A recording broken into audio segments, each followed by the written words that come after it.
and welcome to another episode of NitroNights. Team, lights? No, I didn't say lightning, I said lights. That's what we get for leaving the mods on.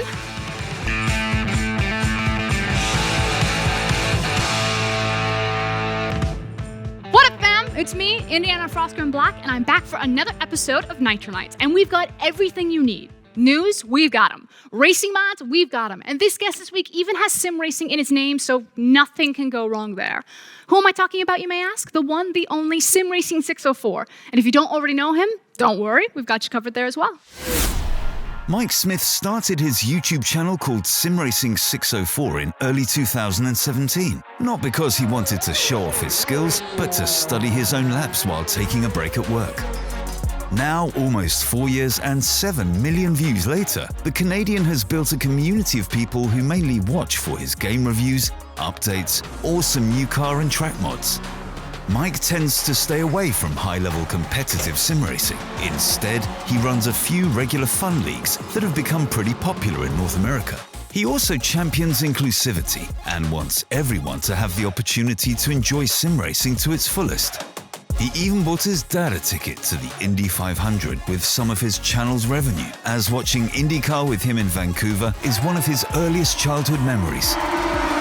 Mike still squeezes his sim racing passion into his life alongside work and family, but he's still hoping to one day make a living from it. And we're right behind him on that one. And I'm super excited to have Mike joining us today. Mike, can you hear me okay?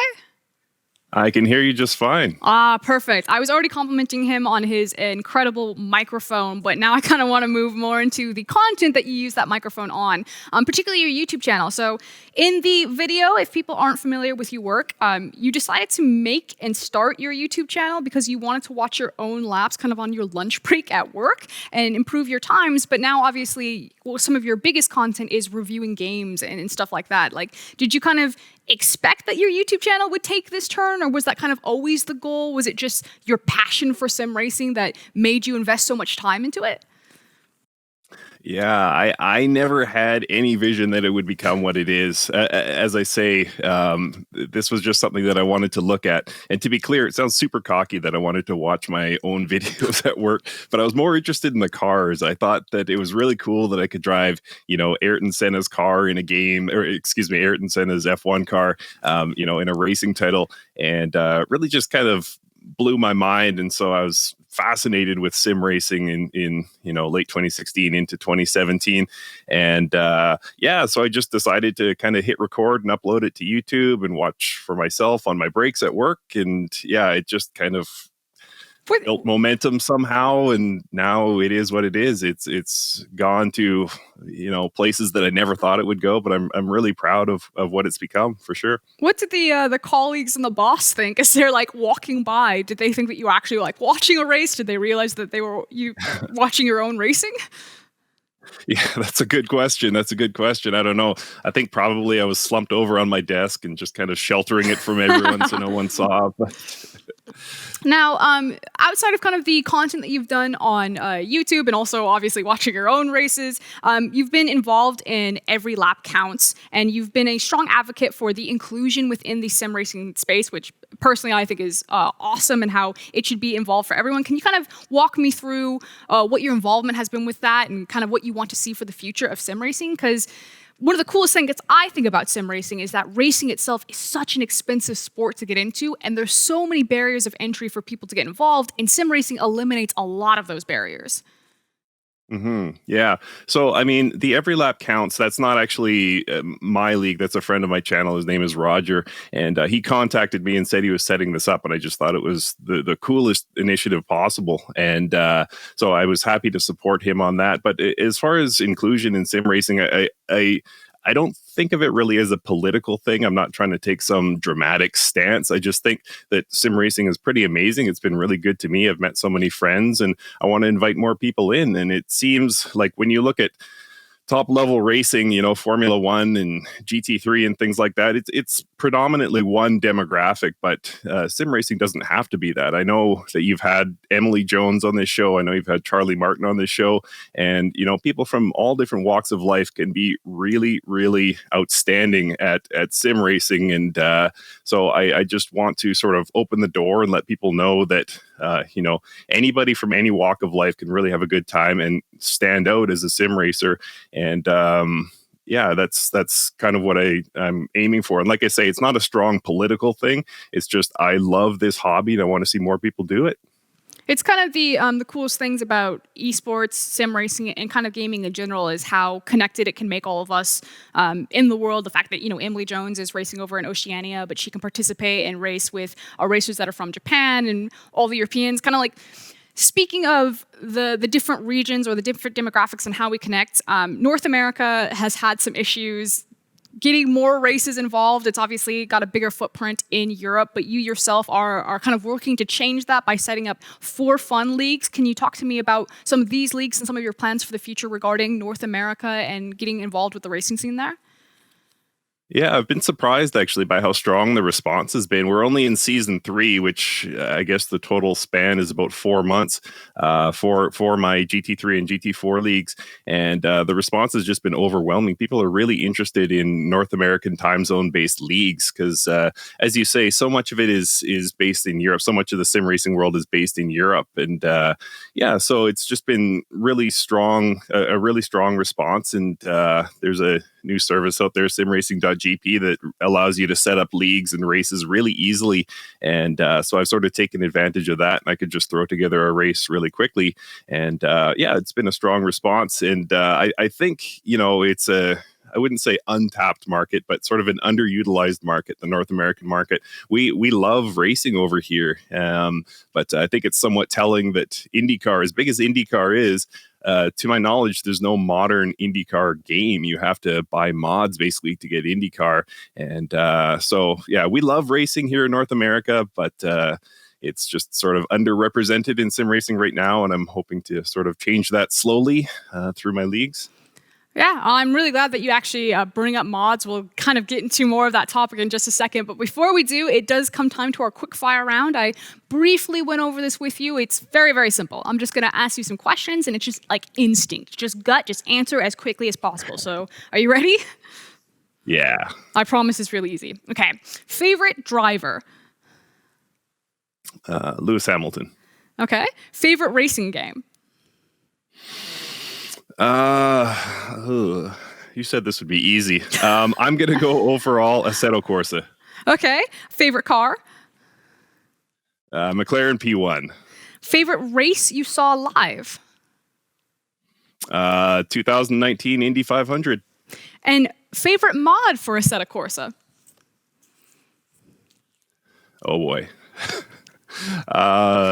That is tricky. My favorite all time, the Lanzo V12 by Race Sim Studio. It's based on a Lamborghini Murcielago GT1, and just brilliant top to bottom. I mean, you said that it was going to be struggle, but you did come up with that answer relatively quickly. And we will get time to follow up on that because speaking of mods and speaking of Assetto Corsa, our deep dive segment is just that, and part of the reason why Assetto Corsa is so respected for its modding. So let's go ahead and take a look.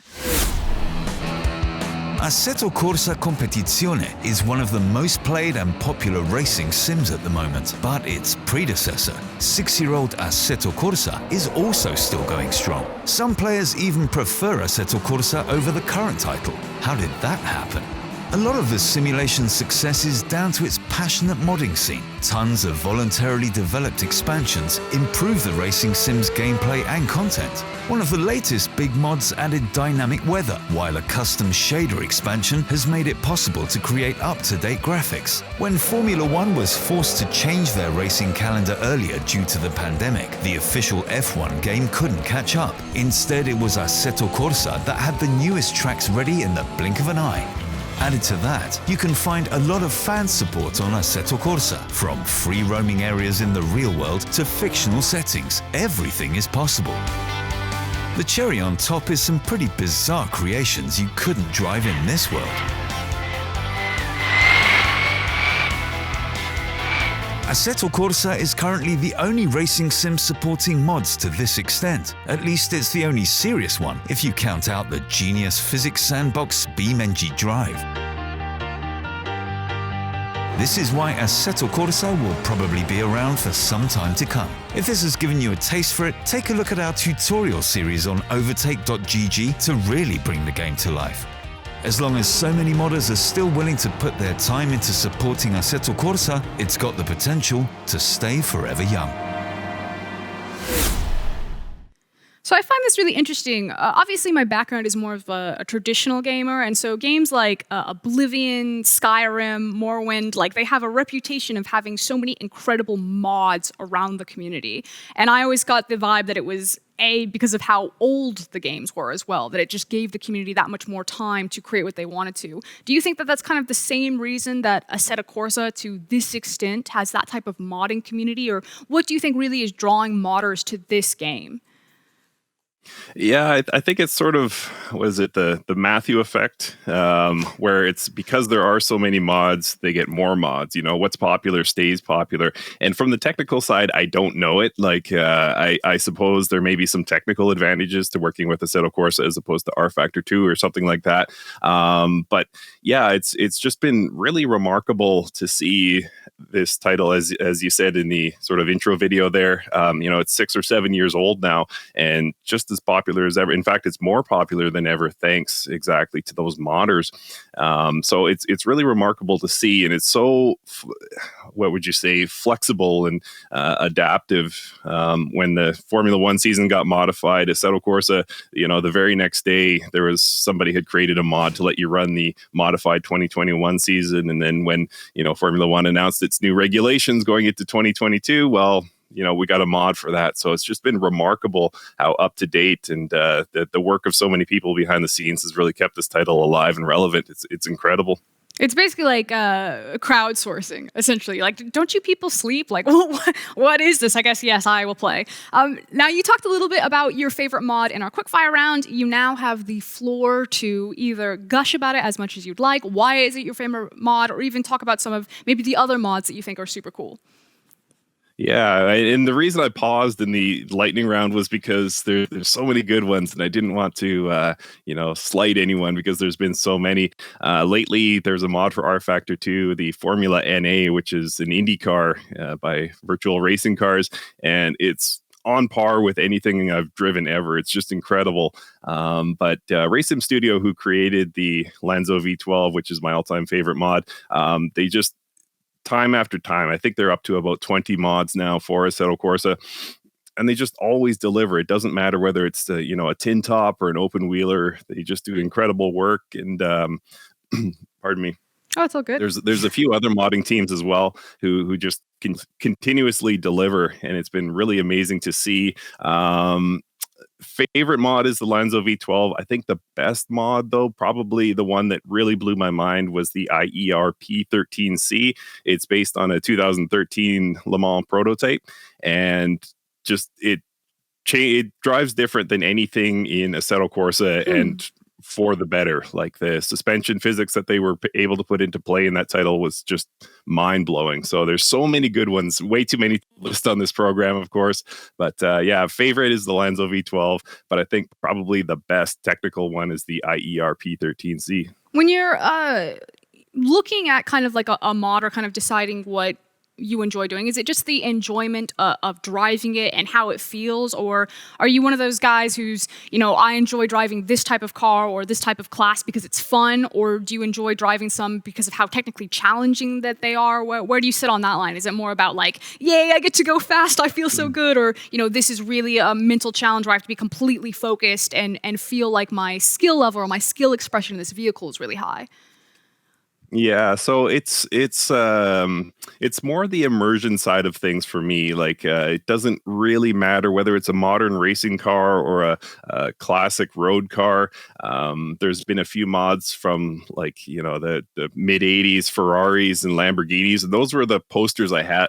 dating myself a bit here, but those were the posters I had on my wall when I was a kid. And, so I enjoy driving those as much as I enjoy driving, a modern race car. So yeah, it's really an immersion thing. And that's actually sort of, tying back to what we were talking about originally about wanting to watch my laps, like the immersion factor, the sort of, what would you say? Pretend, I guess, of driving Ayrton Senna's Formula One car. Yeah, there we go. Just kind of blew my mind, and I get that same feeling from driving a lot of different mods from different aspects of the racing world and the road car world. So yeah, I don't really have a favorite. Obviously, with the channel, I try to sort of swing it to what people might be interested in. It can't be too obscure, but at the same time, it's the immersion thing for me. So whether it's sat in a high end open wheeler or a classic road car, I mean, the immersion is what really pulls me in.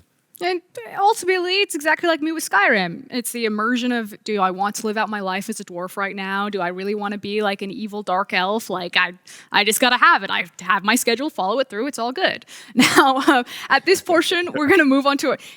I've had a weird day. We're going to move on to our social showroom. I think you've briefly maybe seen some of these tweets. I know I've seen some of them, and they're bangers. So let's go ahead and bring up our first one.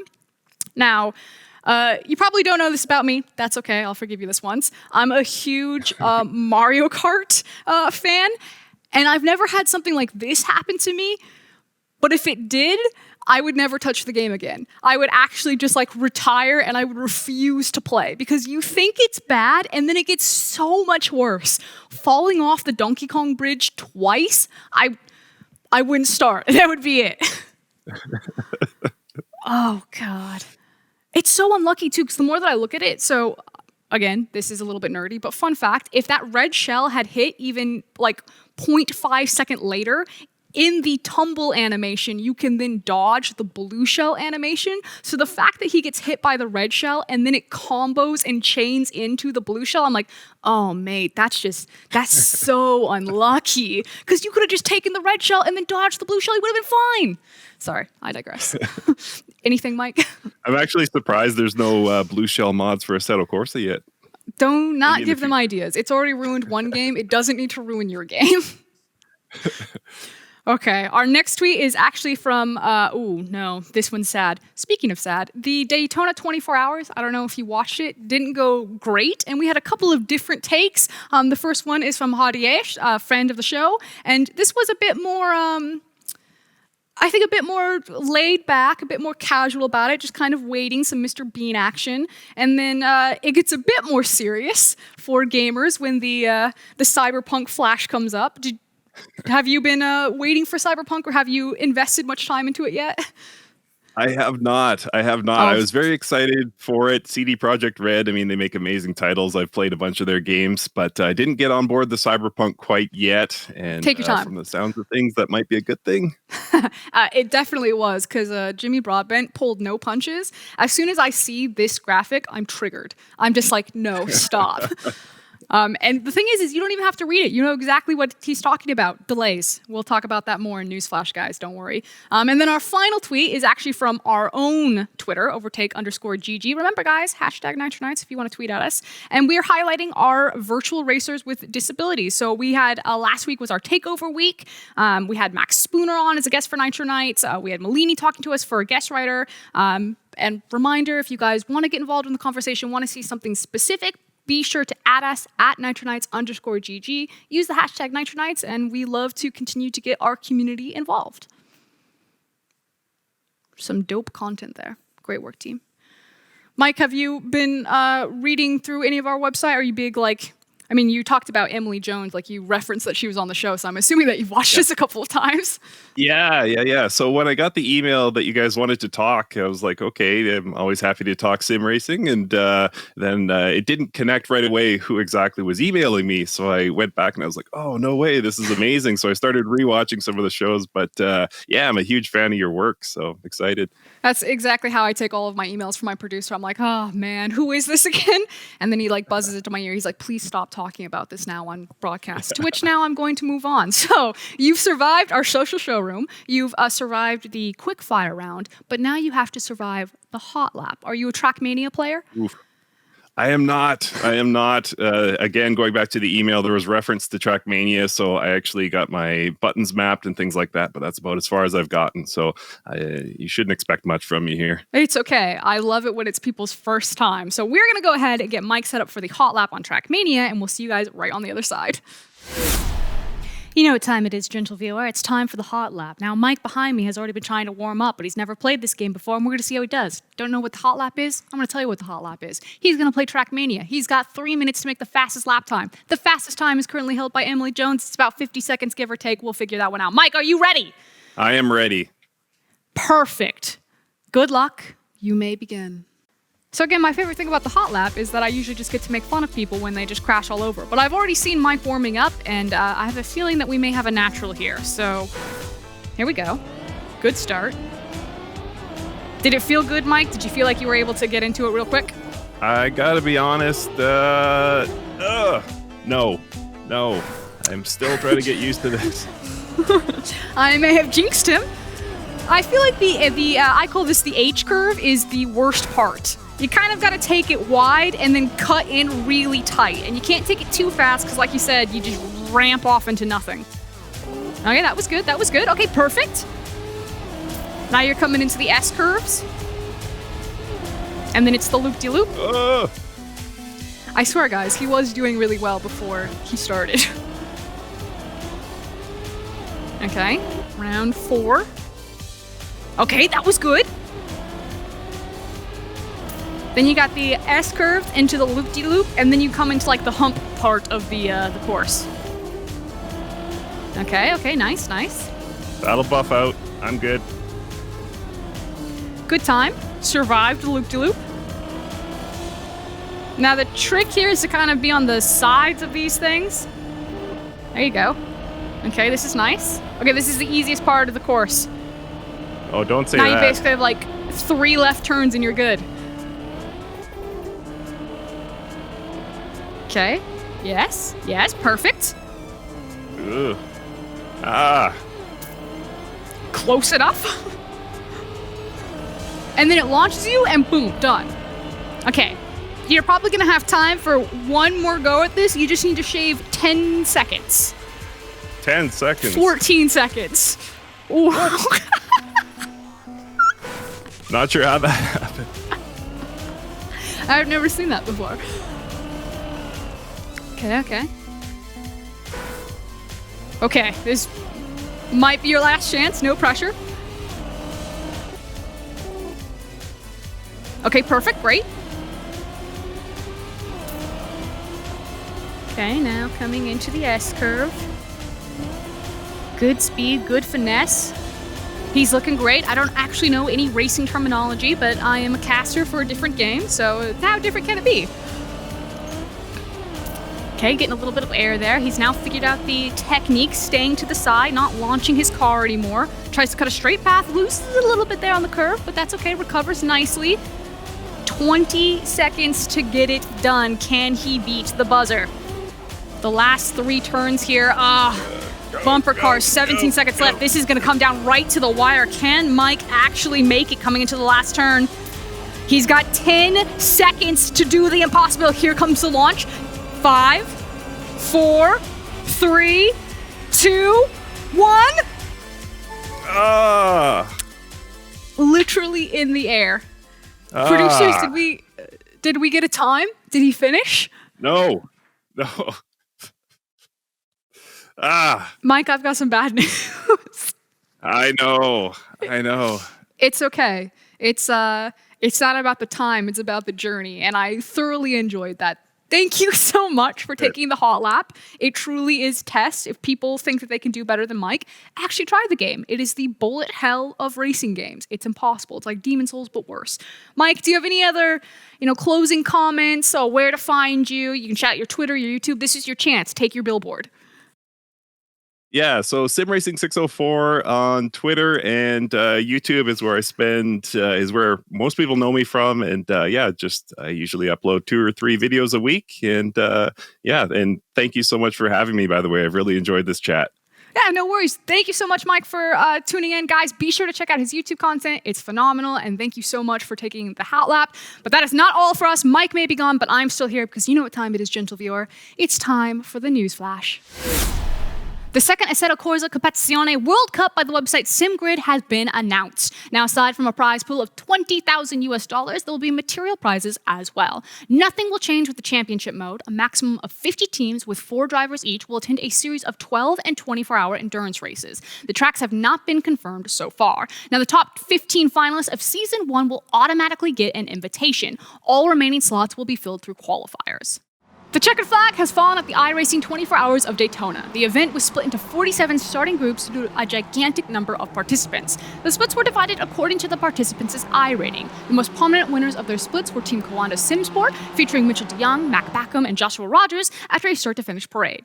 Team WTF1, starring real-world drivers Fernando Alonso and Rubens Barrichello, alongside Isaac Gillison and Ali Pacala, showed a great race in their split as well. Alonso is a former winner of the real 24 Hours of Le Mans and thus a veteran of endurance races. WTF1 came second in their split. Another split was won by community darling Jadier, who made a trip from ACC to iRacing. And of course, a team of NASCAR drivers took home a victory as well at Daytona. Garrett Smithley, Anthony Alfredo, James Davidson, and Lando Castle showed their ability to adapt. Racing YouTuber Steve Alvarez Brown, aka Super GT, has announced a massive stint for himself. The member of Lando Norris's team Quadrant wants to drive 200 laps of the full layout of the Nürburgring in GT Sport. Now, one lap takes around 8 minutes, so he would be on the road for at least 27 hours. The event will start on January 29 at 3 p.m. CET. Now, Super GT wants to raise money for the Philippine School Project with his giant stint. The organization supports 2 schools in a small village called Butao. Tune in on his YouTube channel to watch him pushing it to the limit. That's it for this week's show. Now, next week we will be on a break, but if you can't wait, there's still the latest NitroNights Stories episode with Arava. We'll be back at February 9th with a fresh episode. And until then, buckle up and stay safe.